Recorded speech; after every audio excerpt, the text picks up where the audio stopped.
Hi everyone, and welcome back to another part of my Halloween series. I can't believe it. This is day number 7. So if you have been following along already, we would have already done traditional, pastel, gore, kiddie, gothic and movie. And then today we are venturing into a complete unknown world to me, but we know I'm giving it a go. And this is Grunge Halloween. So I've called it Grunge because I didn't want to give it a sort of very stereotypical name. I feel like it's embodying a part of steampunk, Victorian era. The potions, the things in jars, that sort of side to the Halloween, the bone collectors, things like that. So I've just put it under the title of Grunge because I don't craft anything like that anyway. I've never done steampunk in my life, so I do not want to step on the toes that do that so well and so beautiful. But that is sort of the direction I'm heading in. I am so sorry if you can hear banging. It is a Saturday and my kids are playing. So I've just again pulled from my stash what I have and what I can use. And obviously I turned to Etsy a little bit just to tie things in. So from my stash, I have got let's start here, some of these skeletons. So I love buying these skeletons. They're from the pound shop. They come with hook hoops and they're just for hanging up in your house. You get them in little, you can get them in real large, and what I like to do with them is I just like to take them apart. So we end up with like little pieces like this, and we've got foot. And then we have like the rib cage, and you can even go all the way down to just having bones. And I just think that is just a great way to have lots of options using something from the pound shop, so very cheap. Again, I've got my my plastic spiders. Some of these have been chopped from the rings. Some of these just came from packets that you can, I think they're supposed to stick onto cakes or something.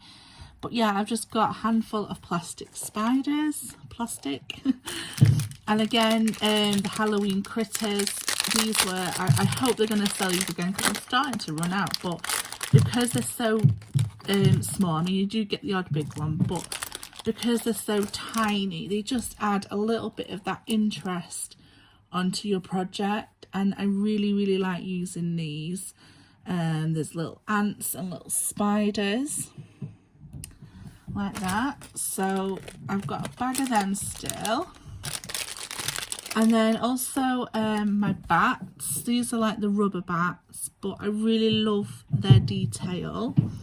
And then I also found that I've got these velvet ones. They're a bit smaller, but again, they've got like this real detail to them in the wings and things. And I think that's sort of the vibe that I'm going for. Imagine that on the wall with some pins on it. Like that's what's in my head. Also, I found this is from a costume. It's what's supposed to be a beard. There's a hole there. I mean, it's just terrible. But I thought, upside down, that can add a bit of interest, a bit of texture. I'm thinking ravens and that sort of stuff. I've got some of this leather binding in black. I also have my perfects, obviously, just to add interest. And then also I've got some distress inks. I've got it in black soot and vintage photo, so I can use them. And then I also got some just some plain orange, and I thought that just sort of ties in a little bit of orange into a Halloween. I found this stamp. I thought that was quite good. It's I think it's a very old Stampin' Up one. It was gifted to me, but I just like that pattern on it, and I thought that could add to it as well. I also went ahead and cut out, I've got a cake stand, and I thought this might be interesting to use. And that's what it looks like normally. I do on acetate, you can see it better like that.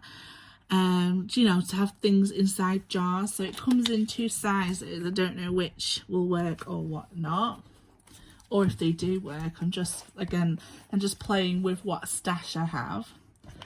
I also printed these off a few years ago. These are City of Horrors, Coroner's Office toe tags, and I thought they're so wickedly weird. And I've had quite a few of these. I'm down to my last 3, but I thought this really is, you know, Frankenstein-y, doctors, you know, thinking what's going on. And then these are like what they call potion labels. So we've got concentrated extract of squid ink, we've got brain juice, snail juice, skunk odor, roadworts, toad warts, fly legs, and some June bug juice. So yeah, I thought that's really fun. And then I also got these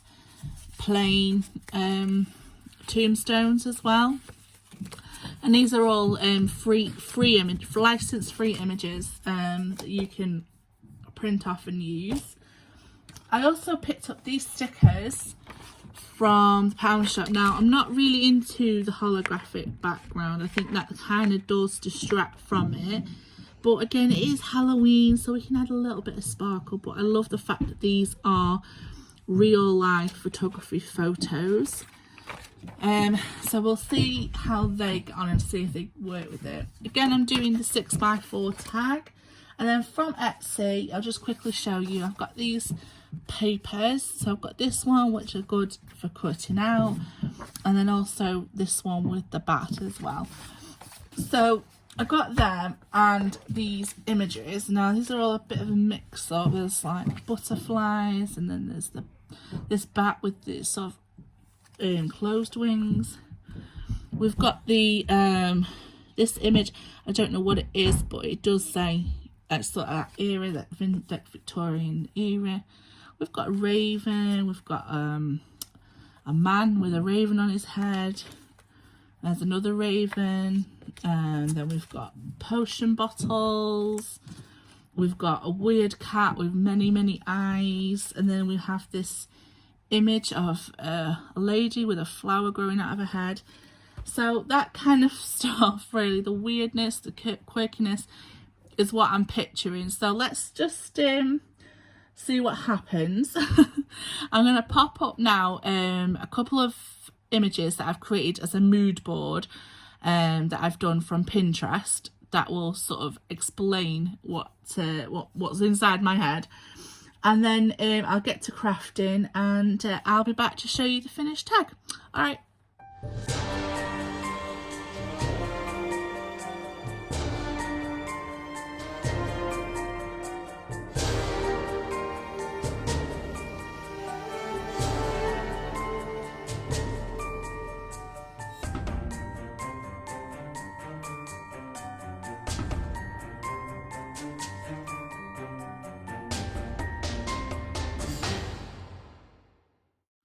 Right guys, so I have finished my interpretation of a grunge Halloween, and here is the tag. As you can see, I went round first with the vintage photo, and then afterwards, after it's all done, with some of the orange. There's some pearl drops here, and then I've also wrapped this leather thread going around sort of to bind the whole tag itself. I grunged up this tombstone, and I did go ahead and use these images, but I backed them onto craft card and then I fussy cut them out, which is quite difficult because I actually tried to cut away as much of the holographic. I didn't feel like the holographic was going to go, so I cut that out. I've added some bones here, and then I have got some acetate here for that, and then there is a moth under there. So I've added some of the plastic insects, and like I said, just gone round with the ink. So that is my tag and my interpretation of grunge. Thank you for watching, and I'll see you again with another theme. Bye.